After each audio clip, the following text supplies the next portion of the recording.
Hi hello welcome to మగ్వా channel.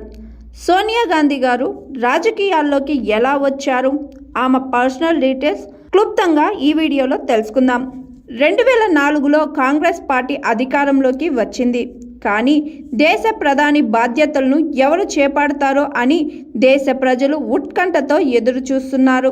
అప్పటికి సోనియా గాంధీ జాతీయతను గురించి కొన్ని వివాదాలు రావడంతో ఆమె ప్రధానికి ఒప్పుకోం అని కొన్ని వర్గాలు పేర్కొన్నాయి. అందరి దృష్టి సోనియాపై ఉంది. కానీ హఠాత్తుగా ఒక నిర్ణయం అందరినీ ఆశ్చర్యపరిచింది. 1991లో ఆర్థిక సంస్కరణలతో భారతదేశానికి కొత్త వెలుగుని ప్రసాదించిన నాటి ఆర్థిక మంత్రి డాక్టర్ మన్మోహన్ సింగ్ను ప్రధానమంత్రిగా ప్రకటించారు. తొలుత అందరూ ఆశ్చర్యపడ్డా తర్వాత సోనియా నిర్ణయాన్ని మెచ్చుకున్నారు. ప్రపంచంలో అత్యంత ప్రభావితమైన మహిళల్లో ఒకరిగా సోనియా గాంధీ ఎంపికయ్యారు. భారత మాజీ ప్రధాని రాజీవ్ గాంధీ సతీమణి సోనియా గాంధీ ప్రస్తుతం భారత జాతీయ కాంగ్రెస్ పార్టీకి అధ్యక్షురాలిగా బాధ్యతలు నిర్వహిస్తున్నారు.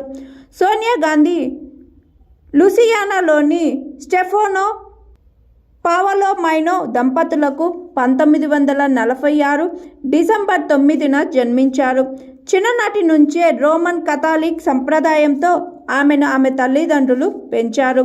1964లో ఆమె కేంబ్రిడ్జ్లోని బెల్ ఎడ్యుకేషన్ ట్రస్ట్లో విద్యాభ్యాసాన్ని పూర్తి చేశారు. ఆమె తండ్రి 1983లో చనిపోయాక ఆమె తల్లి, ఇద్దరు సోదరులు ఇప్పటికీ అర్బాసానో అనే ప్రాంతంలో నివసిస్తున్నారు. 1965లో ఆర్థిక స్వావలంబన కోసం గ్రీక్ రెస్టారెంట్లో పనిచేస్తున్న సమయంలో రాజీవ్ గాంధీతో పరిచయం అయ్యింది.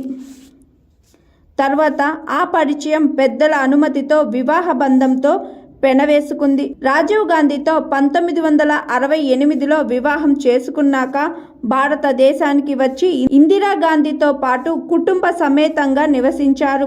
వారికి రాహుల్ గాంధీ 1970లో జన్మించారు.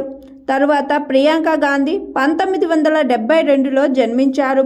ప్రారంభంలో రాజీవ్ గాంధీ, సోనియా గాంధీలు రాజకీయానికి దూరంగా ఉండేవారు. పెళ్ళయ్యాక రాజీవ్ గాంధీ పైలట్గా ఉద్యోగ బాధ్యతలు నిర్వహిస్తుండగా సోనియా కుటుంబ బాధ్యతలు నిర్వహించేవారు. రాజీవ్ గాంధీ సోదరుడు సంజయ్ గాంధీ మృతితో 1982లో రాజకీయ ప్రవేశం చేశారు. అయినప్పటికీ సోనియా రాజకీయాలపై ఆసక్తి కనబరచకుండా సాధారణ గృహిణిగా కుటుంబ బాధ్యతలు చూసుకునేవారు. మాజీ ప్రధాని ఇందిరాగాంధీ హత్య తర్వాత రాజీవ్ గాంధీ ప్రధానమంత్రిగా బాధ్యతలు స్వీకరించారు. దీంతో సోనియా గాంధీ తన రాజకీయాల్లో భర్తకు తోడుగా నిలిచారు. 1983లో భారతీయ పౌరసత్వాన్ని స్వీకరించారు. రాజీవ్ గాంధీ హత్య తర్వాత 1991లో భారత జాతీయ కాంగ్రెస్ పార్టీకి అధ్యక్షతన వహించమని ఆహ్వానం వచ్చినా రాజకీయాల నుంచి దూరంగా ఉండాలని ఉద్దేశంతో దాన్ని సున్నితంగా తిరస్కరించారు.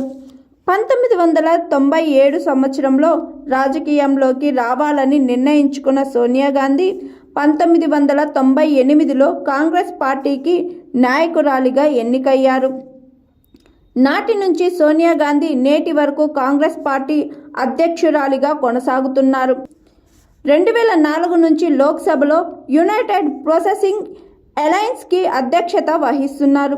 2010 సెప్టెంబర్లో 4వసారి పార్టీకి అధ్యక్షురాలిగా ఎంపికై 125 సంవత్సరాల కాంగ్రెస్ పార్టీ చరిత్రలోనే ఈ ఘనత సాధించిన తొలి వ్యక్తిగా ఎదిగారు సోనియా గాంధీ.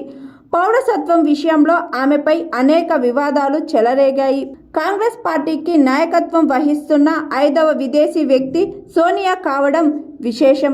అయితే సోనియా గాంధీ తన పుత్రుడు రాహుల్ గాంధీని భావి భారతదేశ ప్రధానిగా చూసేందుకు కృషి చేస్తున్నారని, పార్టీ శ్రేణులు కూడా ఇదే కోరుకుంటున్నారని వారి అభిప్రాయం. నా పేరు N Satyavathi. Please like, comment, share, subscribe GRTV. Hi, this is Swathi. Like చేయండి, షేర్ చేయండి, కమెంట్ చేయండి అండ్ సబ్స్క్రైబ్ చేయండి GRTV. Hi, this is Monica. Please like, share and subscribe GRTV.